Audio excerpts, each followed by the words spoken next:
Bonjour, c'est Magali. Bienvenue dans cette nouvelle vidéo. Je vous explique comment réaliser l'album que j'ai intitulé Girly Acidulé.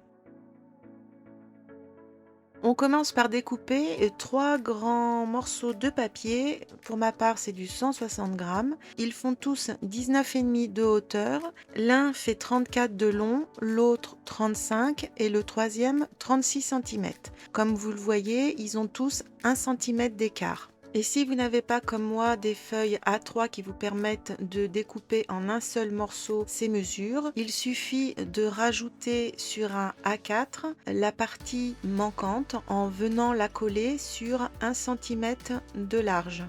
Et par la suite, les futurs papiers décor cacheront ces raccords. Pour chacun de ces morceaux, sur la grande longueur, on réalise de chaque côté un pli à 15 et à 16,5 cm. Attention, ne vous fiez pas à ce que vous voyez à l'écran. Moi, je réalise un seul pli de chaque côté parce que ce n'est que bien plus tard que je vais me rendre compte qu'il sera nécessaire de faire des modifs et qu'il me faut ces 2 plis. Et vous devez vous retrouver avec sur le milieu de vos papiers à chaque fois. Donc pour le plus grand, une tranche de 3 cm, le deuxième a une tranche de 2 cm et le dernier a une tranche de 1 cm.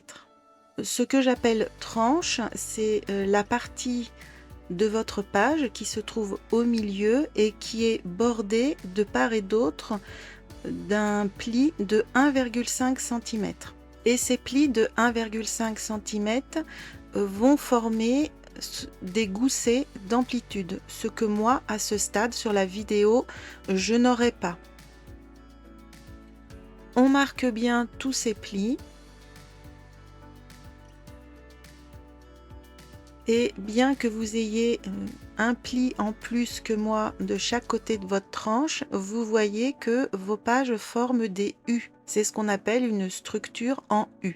Donc toutes les tranches vont venir se mettre les unes sur les autres, de la plus grande vers la plus petite, bien centrées. Et les goussets d'amplitude permettront aux pages de pouvoir s'ouvrir relativement bien à plat. Pour l'instant, on va travailler sur la page qui a la plus grosse tranche. Et donc vous avez de part et d'autre de cette tranche un pli de 1,5 cm pour chacun de vos goussets. Sur cette face, nous allons réaliser l'accordéon maintenu par un bouton pression. Il faut un morceau de 16 par 23 cm. Sur les 23 cm, on réalise un pli à 11 et à 22 cm. On marque bien les plis.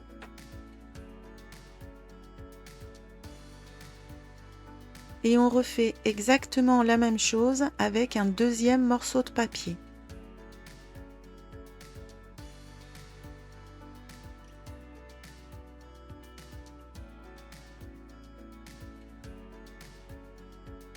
On biseaute les angles des pattes de collage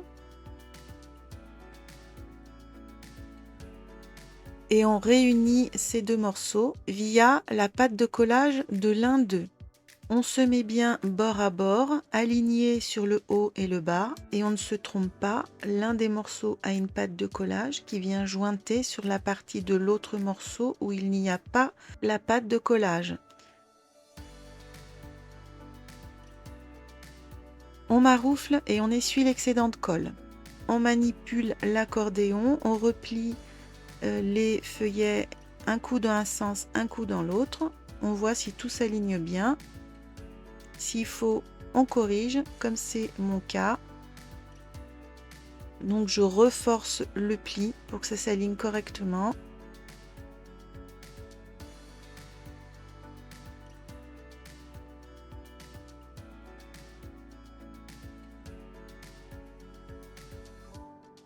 La patte de collage de l'accordéon va se positionner sur la gauche et l'accordéon s'ouvrira vers la droite. Pour ne pas que l'on voit la patte de collage, pour que ce soit plus joli, on va l'insérer dans le papier décor.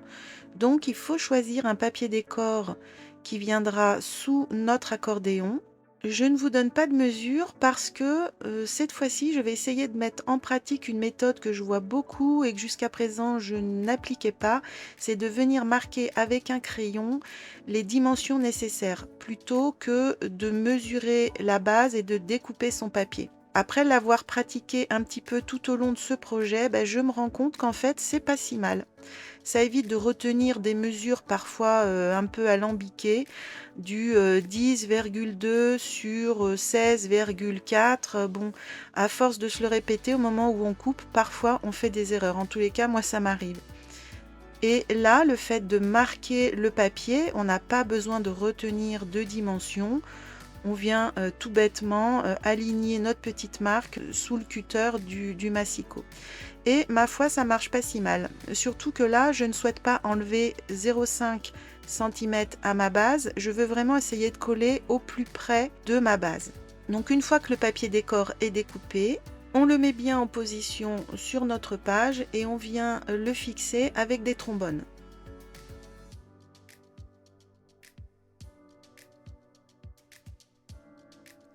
On vient placer sur le devant, donc le pli bien sur la gauche, notre accordéon, idéalement centré sur la page. Donc soit on le fait à l'œil, soit on le fait en prenant des petites mesures. Ici, moi, je fais des contrôles. Je travaille plutôt à l'œil en général. Et quand on est prêt, on reporte au crayon sur le papier décor l'empreinte du côté gauche de l'accordéon. On peut retirer les trombones et voyez sur le papier, on obtient une ligne qui correspond à la fente qu'il va falloir ouvrir au cutter pour y insérer par la suite la pâte de collage de notre accordéon. On gomme les traces éventuelles de crayon et on fait très attention parce que le papier peut se déchirer facilement. On insère délicatement notre pâte de collage dans la fente. Si elle passe pas bien, soit il faut accentuer un petit peu le biseau de celle-ci, soit il faut venir ouvrir un tout petit peu plus la fente.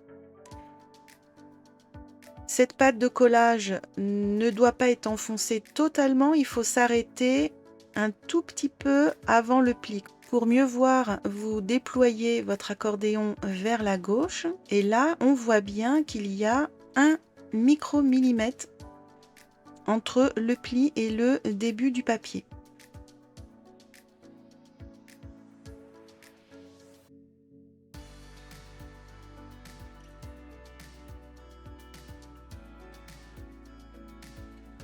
Une fois qu'il est bien en place, on retourne tout le travail et on vient encoller la pâte de collage par en dessous.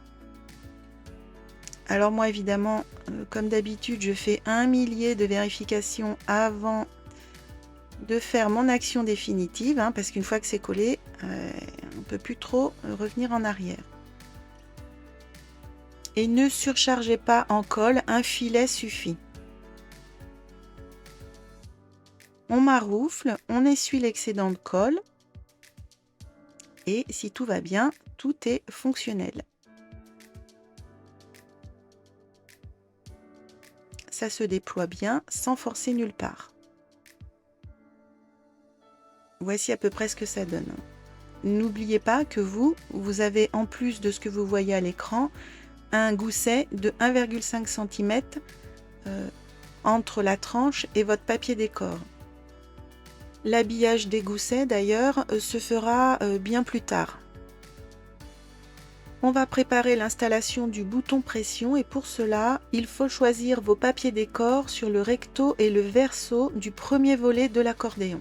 Pour ma part, à l'arrière, je vais choisir ce papier, alors côté décor jaune. J'applique la méthode toujours avec la prise des mesures, le papier posé à même ma base et je fais un petit coup de crayon là où je dois découper. D'ailleurs, si vous faites cette méthode et que vous n'êtes pas trop habitué, éventuellement, vous prévoyez une toute petite marge en plus de votre coup de crayon. Il sera toujours temps de venir l'enlever, soit au massicot, soit au cutter. Et d'ailleurs, c'est ce que je vais être obligée de faire parce que sinon, mon papier va gêner au niveau du pli. Donc là aussi, pensez à laisser un micromillimètre en plus au niveau des plis. Si comme moi vous souhaitez ancrer les bords de vos papiers, il faut également penser à le faire avant de coller.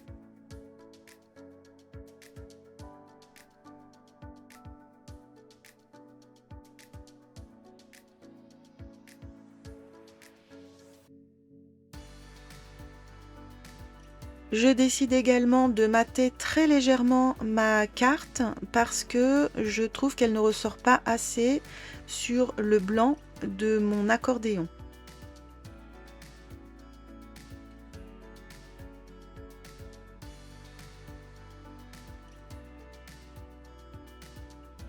Dans un premier temps, on colle uniquement le papier qui sera au verso du premier volet de l'accordéon. On maroufle bien, on essuie l'excédent de colle. On se replace sur l'avant, on peut venir poser le papier décor et pour ma part, je vais rajouter une petite tirette pour inviter à ouvrir l'accordéon. Parce qu'en l'état, c'est pas évident de savoir de quel côté il faut tirer le papier pour l'ouvrir. Je fais cette petite tirette avec un morceau de mesquine tape. Alors je regarde un petit peu la longueur nécessaire pour ne pas dépasser de ma page. Et puis je viens l'installer plutôt sur le haut. Alors ça pourrait être également sur le bas. Tout dépend de ce que l'on aime et éventuellement du motif du papier.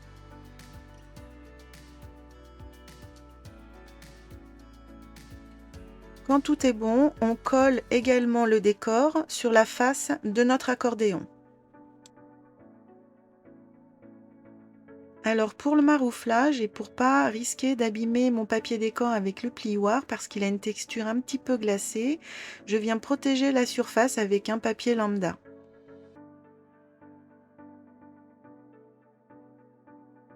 Je me rends compte que je n'avais pas ancré mon papier décor de fond. Certaines situations permettent de le faire après coup. C'est pas toujours forcément évident. Là, c'est très facile parce qu'il n'y a rien en dessous. Mon papier n'est pas maté et je vais pouvoir basculer l'accordéon au moment d'ancrer à son approche. Donc, c'est pas compliqué. Sachez que ça peut être fait très délicatement, éventuellement en protégeant les zones où on ne veut pas ancrer, mais évidemment l'idéal c'est de le faire avant. Une languette viendra se fixer sur notre papier décor avec une pression. Voici le matériel dont je dispose. Je l'ai trouvé il y a assez longtemps sur Amazon. Ça offre pas mal de possibilités au niveau des couleurs. Et l'outil qui est vendu avec le coffret permettra de venir fixer le système. Alors il faut faire attention, cet outil, vous voyez, ne nous permet pas d'aller au-delà de 2 cm à peu près. On ne peut pas le mettre n'importe où. Donc on va venir sur l'arrière du volet de l'accordéon, mesurer ces 2 cm à partir du haut et on le centre sur l'horizontale.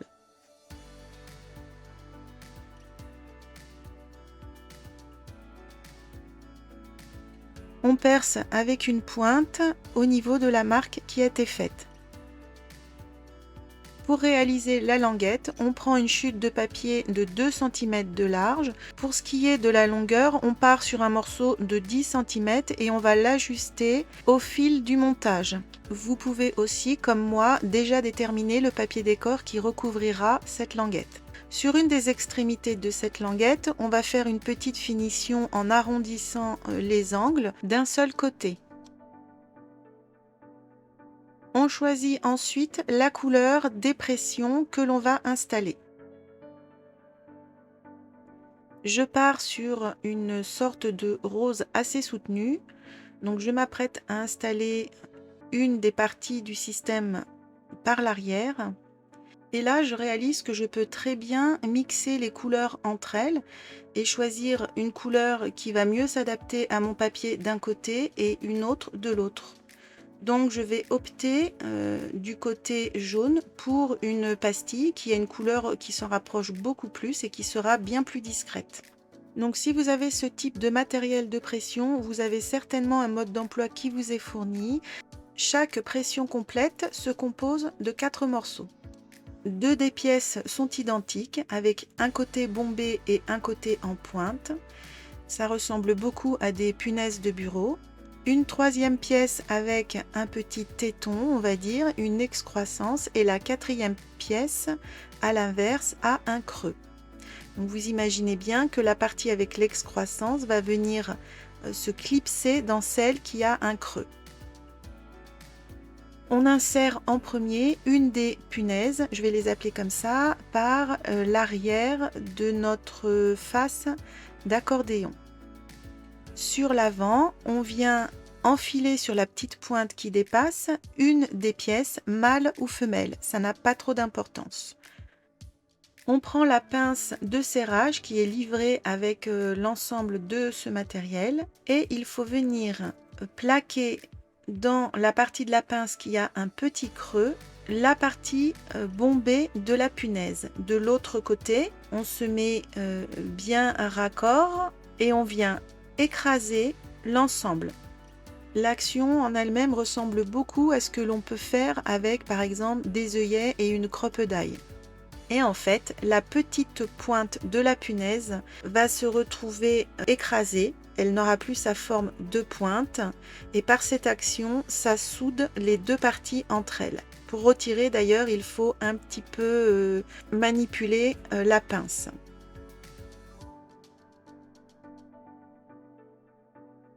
On présente la languette qui, moi, entre-temps, finalement, est devenue blanche. Alors là, je mets le papier décor, mais ça sert à rien pour la prise de mesure. On va déterminer à quel endroit il faut la plier pour la raccorder au dos du papier décor. Il faut que la languette dépasse d'au moins 2 cm en dessous du bouton pression installé. Ça permettra de laisser assez de place au doigt au moment où on va saisir cette languette pour ouvrir la pression et ainsi ne pas finir par abîmer la languette en la chiffonnant, en exerçant trop de force dessus. Quand l'emplacement est bon, on fait une petite marque au crayon directement sur la languette. On fait un premier pli au niveau de cette marque et on en réalise 3 autres derrière, espacés de 1 ou 2 mm. Ici, je n'en ai fait que 2, mais je vais en rajouter un 3e par la suite. On gomme les coups de crayon et on marque ces petits plis. Et en fait, ça va permettre de faire un joli arrondi sur le haut de la languette plutôt qu'une pliure à angle droit. Ça donne également un petit peu d'amplitude pour les futures photos qui vont venir remplir cet accordéon. Et c'est là que je rajoute un pli supplémentaire à ma languette parce que je me rends bien compte que je vais manquer un petit peu d'amplitude. On colle les papiers décor de la languette recto verso, ça permettra de la consolider. Et on n'oublie pas d'ancrer ces papiers avant de coller. On présente la languette telle qu'elle devra être. On se positionne comme il faut en laissant bien 2 cm à peu près sous la pression. Et avec une petite pointe, on va essayer de venir, alors non pas totalement perforer le papier, mais le marquer à l'endroit à peu près où il y a la pression en dessous. On peut ensuite finir de le percer totalement. On insère par l'avant la partie façon punaise. Par en dessous, on vient éclipser le dernier morceau et avec l'appareil, on pince l'ensemble. On clipse la languette sur l'accordéon, on la place bien droite. On fait passer sur l'arrière le reste de la languette. On pousse très légèrement vers le haut pour que les plis de l'arrondi soient bien au-dessus du papier décor. Ils ne doivent pas être encollés, sinon ça aura servi à rien de les faire. Et quand tout est bien positionné, on trace l'emplacement du reste de la languette sur l'arrière. On vient redéclipser tout l'ensemble pour pouvoir coller bien à plat en suivant le tracé que l'on vient de faire notre morceau de languette arrière.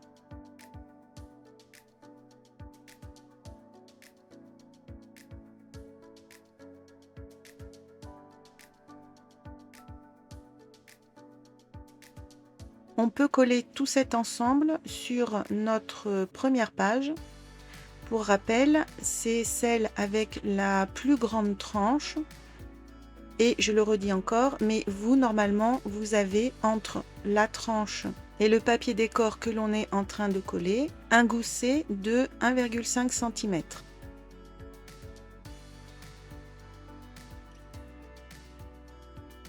On maroufle bien, on essuie l'excédent de colle.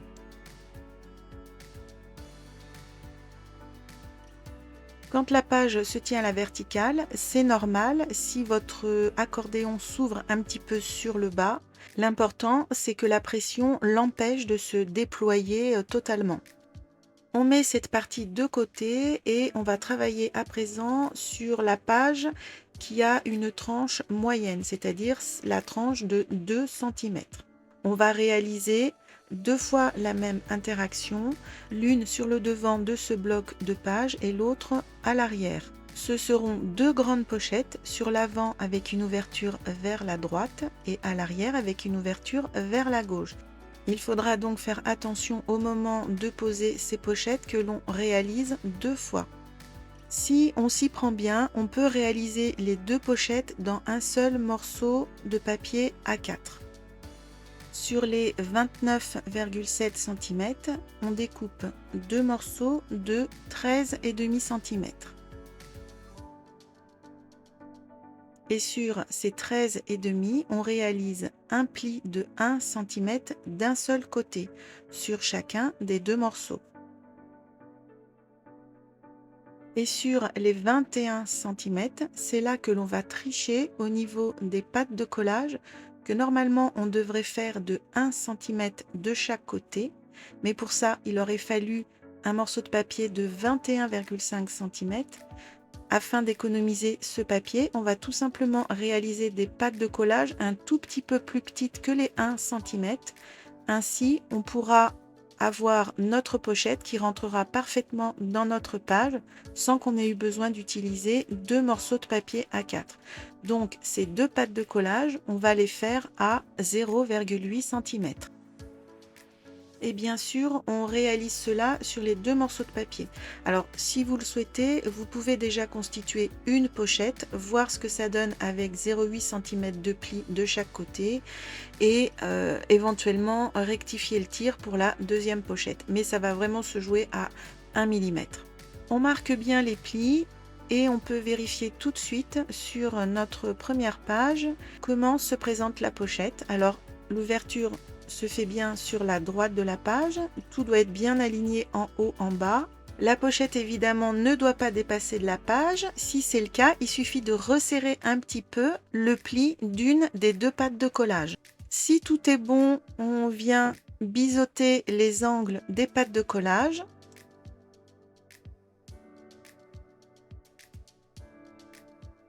Et on procède au collage des pochettes sur les 2 pages concernées.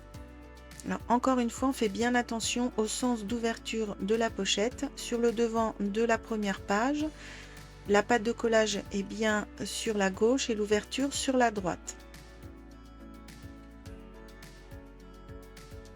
Je vous rappelle encore que vous, contrairement à moi à l'écran, vous avez un gousset à côté de votre tranche de 1,5. Notre pochette va venir s'aligner non pas sur la tranche, mais sur le pli du gousset. Votre gousset doit être apparent. Et comme d'habitude, on déplace très légèrement la pochette d'1 millimètre en deçà du pli du gousset, de façon à ce que plus tard, quand on va manipuler les pages, on ne soit pas gêné par les épaisseurs de papier ni par le pli. Dans ce sens, vous verrez peut-être mieux. Voilà, là j'exagère le retrait et je replace tel que ça devrait être. Donc il y a vraiment un petit millimètre en deçà du pli du gousset.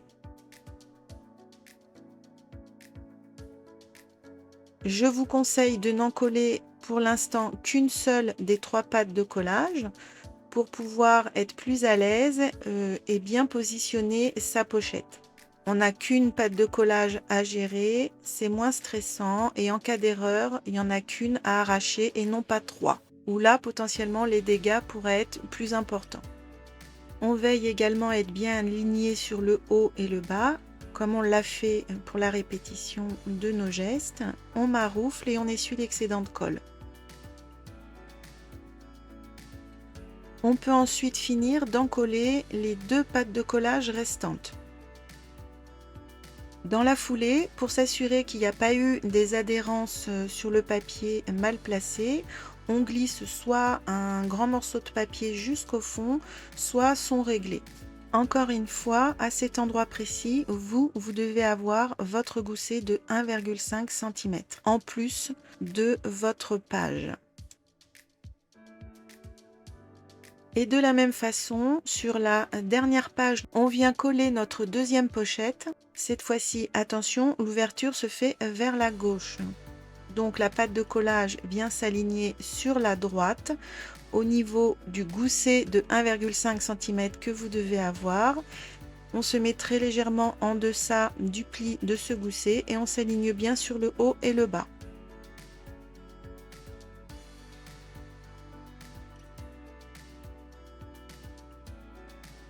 Voici ce que l'on obtient une fois que tout est bien collé.